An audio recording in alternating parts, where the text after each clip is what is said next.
आइए दोस्तों, आज हम लोग सेट नंबर 5 करेंगे। तो पहला सवाल,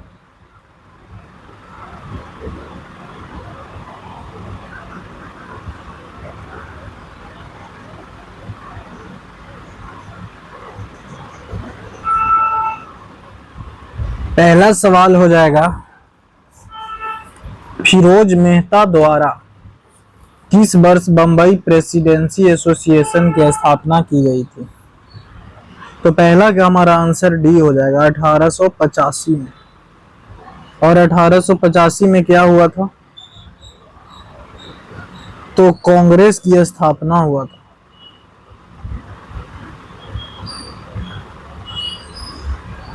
अट्ठाईस दिसंबर 1885 को कांग्रेस की स्थापना हुआ था।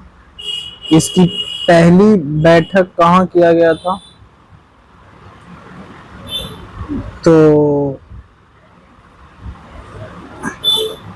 गोकुलदास तेजपाल संस्कृत विश्वविद्यालय में किया गया था, जो बम्बई में स्थित है। इसकी पहली अध्यक्षता किसने किया था? तो W.C. बनर्जी द्वारा किया गया था, और इसकी स्थापना A.O. ह्यूम द्वारा किया गया था। A.O. ह्यूम। क्वेश्चन नंबर 2 देखते हैं। मृत घाटी यानी डेथ वैली क्यों प्रसिद्ध है?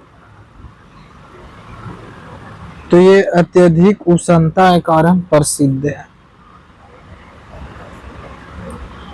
यहाँ बहुत ही ज्यादा भीषण उष्णता है, इसके लिए प्रसिद्ध है। जलोढ़ मिट्टी के संबंध में कौन सा कथन सत्य है? जलोढ़ मृदा प्रायद्वीपीय प्रदेश में पूर्वी तट के नदी डेल्टाओं और नदियों की घाटियों में पाई जाती है। पहला तो सही लग रहा है, और ये उत्तर भारत में भी पाया जाता है। दूसरा, प्रति वर्ष बाढ़ों द्वारा निक्षेपित होने वाली नई जलोढ़ मिट्टी को बांगर कहते हैं, नहीं खादर कहते हैं। दूसरा गलती हो गया। जलोढ़ मृदा में पोटास की मात्रा अधिक पाई जाती है। तो तीसरा सही है, इसमें पोटास की मात्रा अधिक पाई जाती है। तो इसका आंसर 1 और 3 हो जाएगा। सूर्य ग्रहण की स्थिति में क्या होता? सूर्य जब चंद्रमा और पृथ्वी के बीच आ जाता है, तो ये तो चंद्र ग्रहण हो गया। चंद्र ग्रहण। पृथ्वी जब सूर्य और चंद्रमा के बीच में आ जाता है,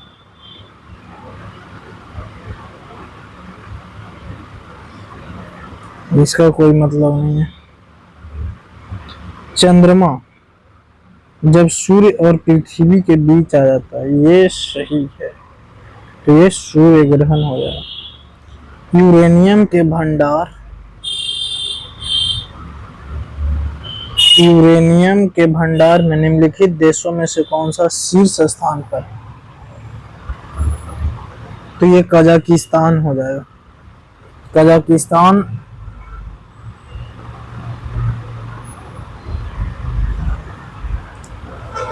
यूरेनियम में भंडारण में नहीं, उत्पादन में शीर्ष स्थान पर। ये उत्पादन में शीर्ष स्थान पर, और भंडारण में हो जाएगा ऑस्ट्रेलिया। हमारा सही आंसर ऑस्ट्रेलिया हो जाएगा, जो अभी भारत ऑस्ट्रेलिया से यूरेनियम के लिए भी बात करके मोदी जी आए हैं। निम्नलिखित में से कौन सुमेलित नहीं है? 10 डिग्री चैंडल, अंडमान को निकोबार। ये तो सही है।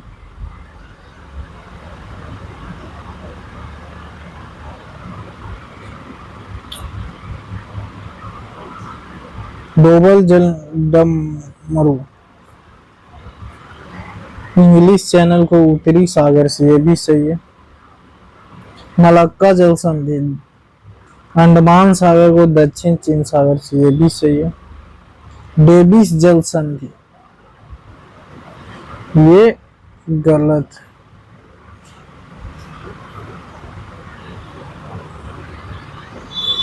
ओली ओली रिडले कछुआ के स्थल के रूप में कौन सा स्थल प्रचलित है? तो ये भीतरकनिका हो जाएगा। और भीतरकनिका कहाँ है? तो ये उड़ीसा में है। सिमलीपाल भी उड़ीसा में है। सुल्तानपुर हरियाणा में हो जाएगा। पेरियार केरल में हो जाएगा। किस वन क्षेत्र को पृथ्वी का फेफड़ा के रूप में जाना जाता? तो अमेजन वर्षा वन को पृथ्वी के फेफड़ा के रूप में जाना जाता। निम्नलिखित में से कौन ओजोन परत को सर्वाधिक नुकसान पहुंचाता? तो ये क्लोरोफ्लोरोकार्बन हो जाएगा। CFC इसका सूत्र होता है। 10 नंबर सवाल देखते हैं। पारिस्थितिकी तंत्र की संकल्पना को किसने प्रतिपादित किया था? तो ये हो जाएगा एजी टॉन्सले के द्वारा प्रतिपादित किया गया था। पश्चिम की ओर प्रभावित होने वाली नदी या नदियां कौन है? तो सबसे पहले तो नर्मदा हो जाएगा। एक सभी में है। माही भी हो जाएगा। दो भी सभी में है। नहीं, इसमें नहीं है तो ये ताप्ती भी हो जाएगा। 1 2 3 महानदी नहीं होगा, ये पूरब की ओर प्रवाहित होती है। तो 1 2 और 3 सही हो जाएगा। हमारा आंसर 11 के बी हो जाएगा।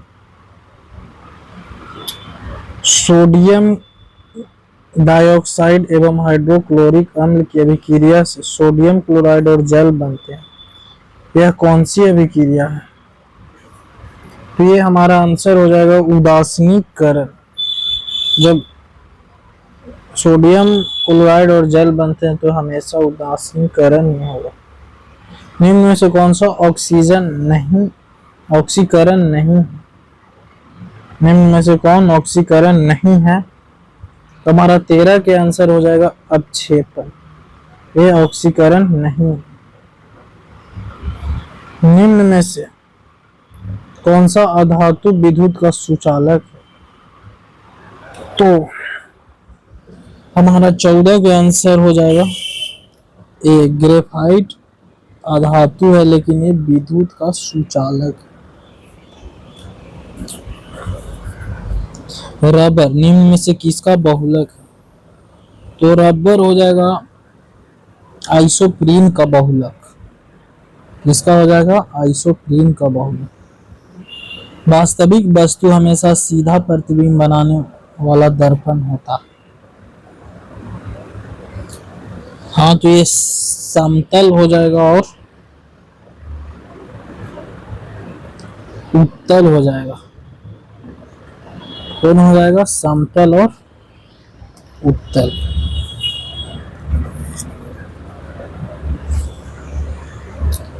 सत्रह नंबर सवाल देखते हैं। विद्युत चुंबक बनाने के लिए प्रायः किस पदार्थ का क्षार का उपयोग किया जाता है? तो ये नर्म लोहा हो जाना चाहिए दोस्तों। हमारा सही आंसर है नर्म लोहा। निम्न में से कौन सा मिश्रण का पृथक्करण विधियां है?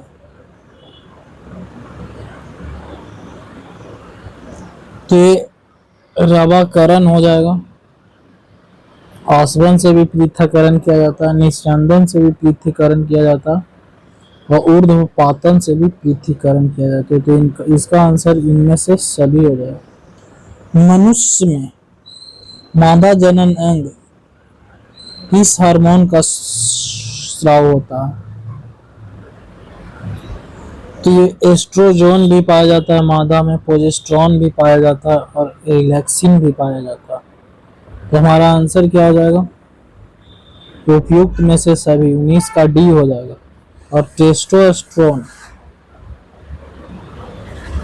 टेस्टोस्टेरोन है जो पुरुष में पाया जाता है। तो ये याद रखिएगा। अब आइए 20 नंबर सवाल देखते हैं। मिलान करना है। टेकोफेरोल क्या हो जाएगा? विटामिन B5 को क्या बोलते हैं? सॉरी, विटामिन ई को क्या बोलते हैं? टेकोफेरोल। तो ये जनन क्षमता की कमी करता है। नेप्थिलीन, नैप्थोक्विनोन, ये चोट लगने पर रक्त का थक्का जमने से अधिक स्राव, तो ये हो जाएगा। थाइमिन, जिसको B1 भी करते हैं, तो ये बेरी बेरी हो जाएगा। साइनोकोवालामिन, विटामिन B12 का नाम है। ये तंत्रिका तंत्र की गड़बड़ियां को सुधारता है। तो हमारा आंसर हो जाएगा 3, 1, 2, 4। 3, 1, 2, 4, तो बी हमारा आंसर हो जाएगा। अमीमा में भोजन का अंतःग्रहण किसके द्वारा किया जाता है? तो कूटपाद के द्वारा किया जाता है। निम्न में से कौन सा ऊर्जा का मात्रक है? ऊर्जा का मात्रक क्या हो जाएगा? तो ये जूल हो जाएगा ऊर्जा के मात्रक।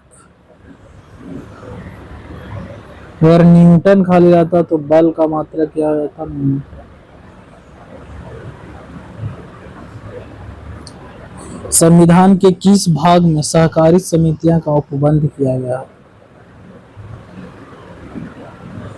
तो भाग 9 के ख हमारा आंसर हो जाएगा। 23 का सी सही है, 9 का ख। निम्न कथनों पर विचार कीजिए। कौन सा कथन सही चुनना है? उच्चतम न्यायालय 6 प्रकार के रीट जारी करता है, जबकि उच्च न्यायालय 5 प्रकार का रीट जारी करता है। पहला गलत है, दोनों ही 5 प्रकार का रीट जारी करता है। अनुच्छेद 32 के तहत सर्वोच्च न्यायालय रीट जारी करता है, जबकि अनुच्छेद 226 के तहत उच्च न्यायालय रीट जारी करता है। तो ये हमारा सही है, 2 नंबर क्वेश्चन सही है। तो सही चुनना था। तो 24 के आंसर क्या हो जाएगा? केवल 2 हो जाएगा। बी हमारा सही उत्तर हो जाएगा। मौलिक कर्तव्य के संबंध में निम्नलिखित में से कौन सही? सरदार स्वर्ण सिंह समिति के सुझाव पर भारतीय संविधान में मौलिक कर्तव्य जोड़ा गया था, जो 42वां संविधान संशोधन द्वारा जोड़ा गया था।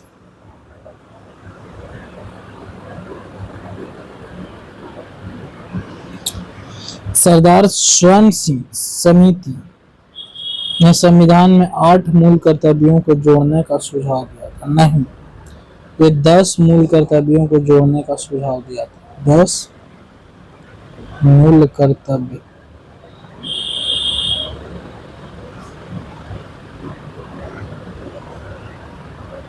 और ये 42वां संविधान संशोधन द्वारा 10 मौलिक कर्तव्य संविधान में जोड़ा गया था। 3 सही है। वर्तमान में भारतीय संविधान में 12 मौलिक कर्तव्य सम्मिलित किया गया, ये भी गलत है। तो हमारा 1 और 3 सही है। तो 25 का हमारा आंसर ए हो जाएगा।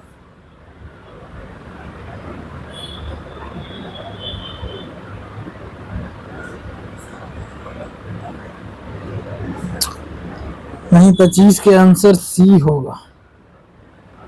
सरदार स्वर्ण सिंह समिति ने संविधान में 8 ही मूल कर्तव्यों को जोड़ने का सुझाव दिया था, लेकिन 10 मूल कर्तव्य जोड़ा गया था।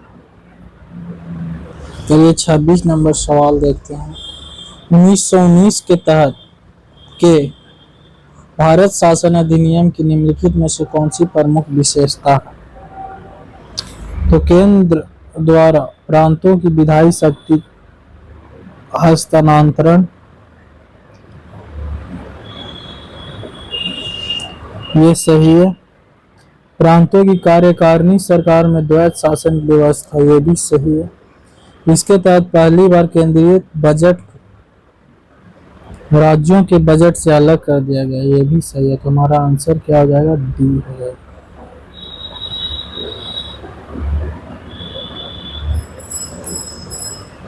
सत्ताईस नंबर सवाल देखते हैं। स्वतंत्र भारत के पहले मंत्रिमंडल में रेलवे एवं परिवहन मंत्रालय का जिम्मा किसे सौंपा गया है? तुम्हारा 27 का सही आंसर हो जाएगा सी, डॉक्टर जॉन मथाई को रेलवे एवं परिवहन मंत्री सौंपा गया था।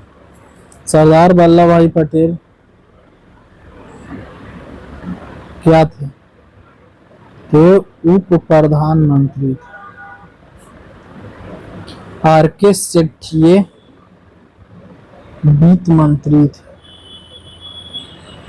Finance minister. आसिफ अली, उनको नहीं पता क्या थे। निम्नलिखित में से कौन राज्य के नीति सिद्धांत नहीं है? कुटीर उद्योगों का विकास का ये है आजीविका के पर्याप्त साधनों का अधिकार, ये भी है अल्पसंख्यक की भाषा, लिपि एवं संस्कृति का संरक्षण, ये नहीं है। ये हमारा मौलिक कर्तव्य है।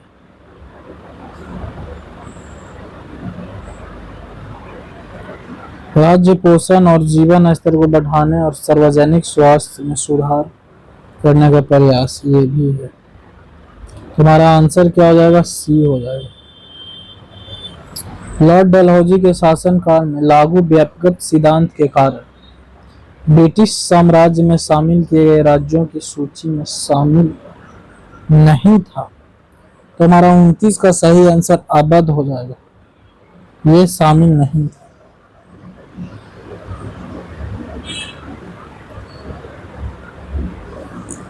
तीस नंबर सवाल देखते हैं। सामाजिक धार्मिक सुधार आंदोलन के दौरान बाल विवाह रोकने के लिए शारदा अधिनियम कब पारित किया गया था? तो 1929 में इसको पारित किया गया था। 31 नंबर सवाल देखते हैं। भारत में हुए किसान आंदोलन में प्रथम भारतीय किसान स्कूल की स्थापना किसके द्वारा किया गया? तो 31 का हमारा सही आंसर हो जाएगा एनजी रंगा के द्वारा स्थापना किया गया था। इंडियन मिरर समाचार पत्र का संपादन किनके द्वारा किया गया था? तो हमारा 32 का सही जवाब हो जाएगा देवेंद्र नाथ टैगोर के द्वारा किया गया था। 33 नंबर सवाल देखते हैं। कांग्रेस के किस अधिवेशन के दौरान पृथक निर्वाचन पद्धति को अस्वीकार किया गया? तो हमारा 33 का हो जाएगा सी, लाया तो गया था लेकिन ये कांग्रेस के द्वारा स्वीकार नहीं किया गया था।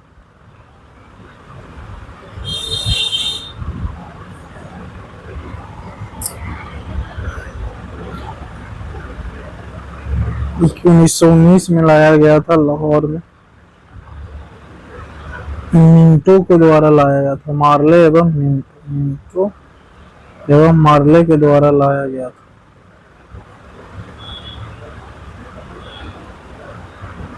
मुस्लिम लीग के द्वारा प्रत्यक्ष कार्यवाही दिवस कब मनाया जाता है? तो 16 अगस्त 1945 से 16 अगस्त 1946 से मनाया गया था 16 अगस्त 1946। निम्नलिखित में से कौन सा कथन जलियांवाला बाग कांड से संबंध में सही नहीं है? चुनना है। जलियांवाला बाग कांड की जांच के लिए हंटर समिति की गठन की गई थी, ये तो सही है। सैफुद्दीन किचली और डॉक्टर सत्यपाल की गिरफ्तारी के विरोध में सभा का आयोजन किया गया था, ये भी सही है। इसके उपरांत गांधी जी ने केसरी हिंद की उपाधि लौटा दी थी, ये भी सही है। इसके उपरांत गांधी जी ने सत्याग्रह का प्रथम सफल प्रयोग किया था, नहीं, ये गलत हो जाएगा। भारत में चांदी सर्वप्रथम किस काल में पाई गई? तो चांदी सर्वप्रथम हड़प्पा सभ्यता में पाया गया था। हड़प्पा सभ्यता में लोहा की खोज नहीं किया गया था, लोहा वहां से नहीं मिला था। अब आइए 37 नंबर सवाल देते हैं। किस शासक ने शिलादित्य की उपाधि धारण की? तो शिलादित्य की उपाधि हमारा हर्ष ने धारण किया था। निम्नलिखित में से किस संत को कृष्ण और विष्णु का अवतार माना जाता है? तो ये हमारा 38 का सही जवाब हो जाएगा। चैतन्य महाप्रभु को कृष्ण और विष्णु का अवतार माना जाता है। प्रसिद्ध विक्रमशिला विश्वविद्यालय की स्थापना भागलपुर में किस शासक के द्वारा किया गया था?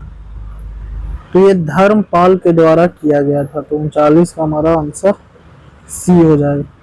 निम्नलिखित में से किस शासक ने महात्मा बुद्ध की सेवा में अपने राज्य वैजीवक को भेजा था? तो ये 40 का हमारा सही आंसर हो जाएगा। बिंबिसार के द्वारा भेजा गया था। महात्मा बुद्ध का जन्म 583 ईसा पूर्व में हुआ था और इनकी मृत्यु 463 ईसा पूर्व में हुआ था। अपना पहला उपदेश कहाँ दिए थे? पहला उपदेश तो ये हो जाएगा सारनाथ। और सबसे ज्यादा उपदेश कहाँ दिए थे?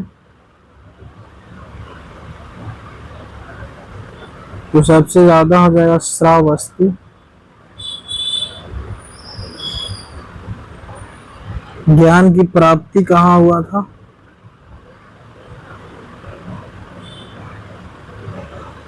तो बोध गया में हुआ था,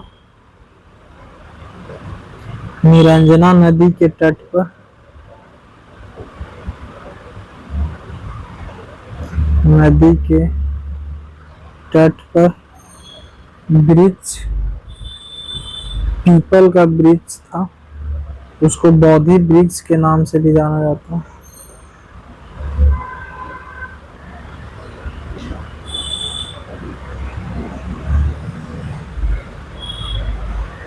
किसके शासनकाल में इब्न बतूता भारत आया? तो हमारा 41 का सही जवाब हो जाएगा मोहम्मद बिन तुगलक के काल में आया। तो ये हमारा सही जवाब। हड़प्पा सभ्यता किस प्रकार की सभ्यता थी? तो ये कांस्ययुगीन सभ्यता था। तो हमारा बी हो जाएगा। तारीख मुबारक शाही नामक पुस्तक किसके द्वारा रचित थी? तो 43 का हमारा सही आंसर हो जाएगा याहया बिन अहमद सरहिंदी के द्वारा हो जाएगा। निम्नलिखित में से किस वायसराय का कार्यकाल सबसे लंबा रहा? हमारा 44 का सही आंसर हो जाएगा लॉर्ड लिनलिथगो के काल सबसे लंबा रहा। यह 1936 में बने थे और 1944 तक रहे थे। एनाटॉमी विज्ञान की वह शाखा जिसमें अध्ययन किया जाता। तो एनाटॉमी में हम लोग जानवरों एवं पौधों की संरचना का अध्ययन करते हैं। तो हमारा सही जवाब ए हो जाएगा। तो ये 46 नंबर सवाल देखते हैं। सकल राष्ट्रीय उत्पाद जीएनपी में निम्नलिखित में से किसको शामिल नहीं किया जाता? हमारा 46 का सही जवाब है विदेशी निवासियों की आय को शामिल नहीं किया जाता। निजी प्रेषण को शामिल किया जाता है। 12 ऋणों को ब्याज की प्राप्ति की जाती है। 12 अनुदान को भी शामिल किया जाता है। 47 नंबर सवाल देखते हैं। बाजार में मुद्रा आपूर्ति का नियंत्रण करने के साधन के रूप में सरकारी बॉन्ड की बिक्री या खरीद को कहा जाता है। तो हमारा 47 का बी आंसर हो जाएगा ओपन मार्केट ऑपरेशन। क्या हो जाएगा? बी हो जाएगा। अब आइए 48 नंबर सवाल देखते हैं। निम्न में से कौन सी रिपोर्ट विश्व बैंक द्वारा जारी नहीं किया जा सकता? तो हमारा 48 का आंसर हो जाएगा D, global gender gap index. ये विश्व बैंक द्वारा जारी नहीं किया जा सकता। वर्ल्ड डेवलपमेंट रिपोर्ट जारी किया जाता है। ईज ऑफ डूइंग बिजनेस भी किया जाता है। ग्लोबल इकोनॉमिक प्रोस्पेक्टस भी किया जाता है। और ये ग्लोबल जेंडर गैप रिपोर्ट ही नहीं किया है, ये मानव विकास द्वारा जारी किया जाता है।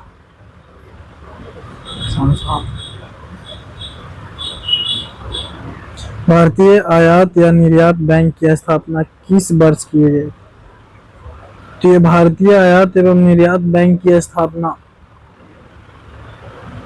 1982 में किया गया था। और नाबार्ड की भी स्थापना 1982 में ही किया गया था।